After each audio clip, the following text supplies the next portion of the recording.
Hey there, and welcome to The Cave.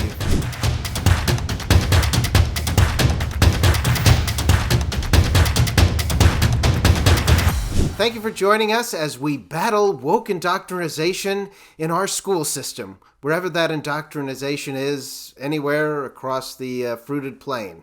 But anyways, I'm not an educator. I'm not a debutante or elite or anything like that. I'm a parent, like you.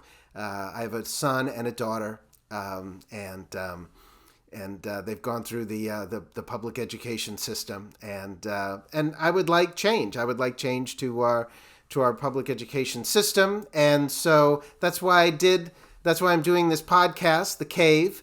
So thank you for joining me. We're going to talk about different things that happen in education, and then I'm going to interview different people that are part of organizations of parents that have gotten together and are doing something about it.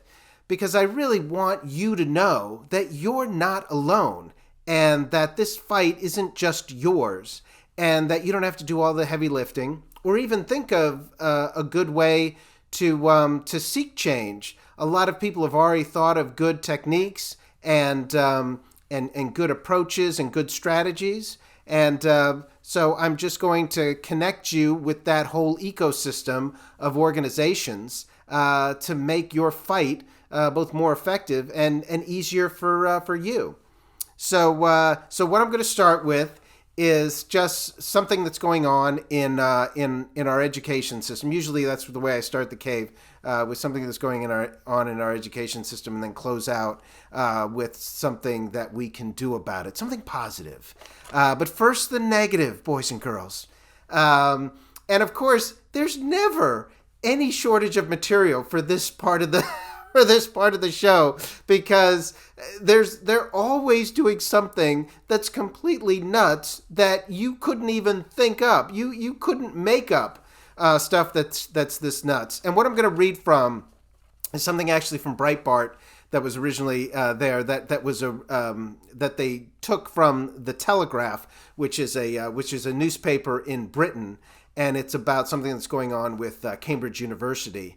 But it's funny because in my book, I have an example also from Cambridge University from a while ago, a couple of years ago, where they were banning on campus applause, because maybe thunderous applause could suddenly, traumatize someone or trigger someone or whatever, which pretty unbelievable. And it didn't get too far.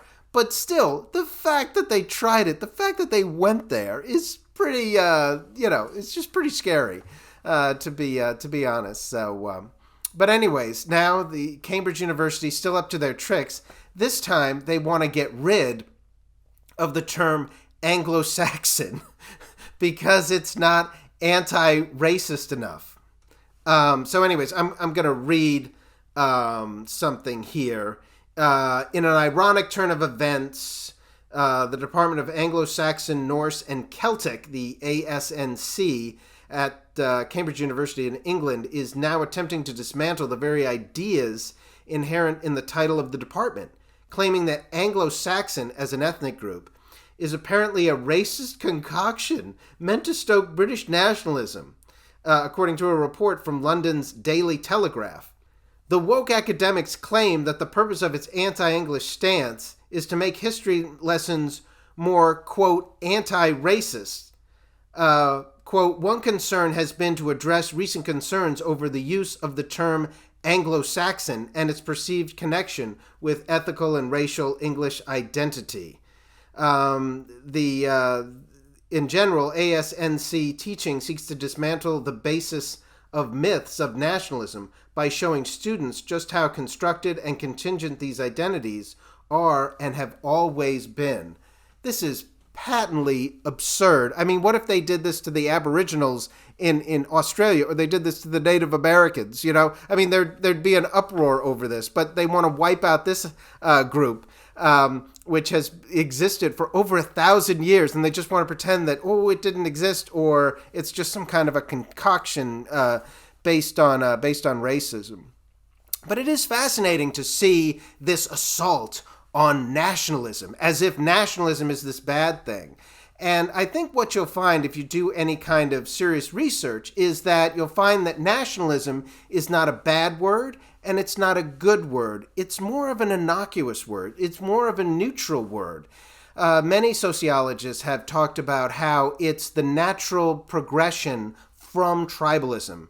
Because tribalism obviously is very, very, even though it's getting a bad rap now, it actually has a very positive reason why it became part of human communities, because tribalism meant that you would protect the others from the tribe, from attack. You would, if somebody was sick, you would help them, or injured.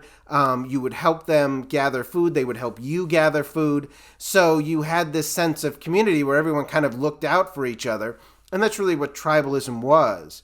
And nationalism has been associated purely with Nazism. And it is true that the Nazis were nationalistic in the way that the Marxists were actually globalists. And so that was one of the big differences. We're finding that there's very, very few differences between Nazi and Marxist. We've always been taught that the two are worlds apart, but actually many of their philosophies are similar, and there are academics and philosophers that helped formulate Marxism, modern-day Marxism, that also, guys like Martin Heidegger and Carl Schmitt, that also helped develop Nazism. And they often exchanged ideas with Marxists like, Foucault and Derrida and Herbert Marcuse, all knew each other in the early part of the 20th century or mid-20th century and actually kind of exchanged ideas. There was this intellectual cross-pollination between these guys.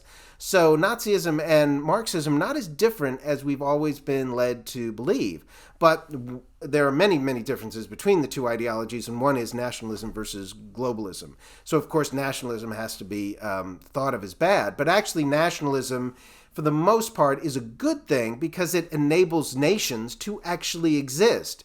The problem with tribalism is that it's almost like the small town effect, where I know you, you know me, we live near each other, so that's why we're going to help each other out, and that's why we're going to have some commonality. And this is actually a very powerful force in human society, even to this day, even with people that aren't considered to be tribalists, because usually tribalist is a kind of a negative thing when people are arguing politics. But just imagine going to a foreign country, and if you find out that somebody is from your town or from your state or even from your region of the country, what a powerful connection you'd have with that person. Instantly, you'd want to talk to them. Instantly, you'd want to exchange ideas with them. So it's a very, very powerful force that kind of binds us together. And nationalism is the conclusion or the next step in that. So that tribalism is people that know each other and live near each other, kind of helping each other out. Nationalism is people that don't know each other. They don't live near each other, but they are part of the same nation. Therefore, they speak the same language, they have the same culture, and they have the same international interests, the same basic international interests, even if they vote for different parties and have different beliefs. They have, superfluous beliefs. They have a lot of the same fundamental or basic beliefs. And that's what keeps nations together. And, of course, Marxism wants to, tear down what is existing today. So that's why the woke, which is based on Marxism, is so anti-education, even though they're in education. They're part of the education establishment. They want our kids not to know their history because, people become easier to control, if they don't know their own history. So Karl Marx even said, separate a people from their history and they're easily controlled. And that's really what woke is about. It's about control through shame, through bullying, to get people to fall in line with a certain set of beliefs. It takes rights and power away from us and away from our children and funnels it very quickly and efficiently to a small group of elites. and that power is unchecked when it gets to them. And so that's really the purpose of woke, and that's the purpose of having woke in education. So as you can imagine, this has created a heated backlash at Cambridge University, back in the other side of the pond.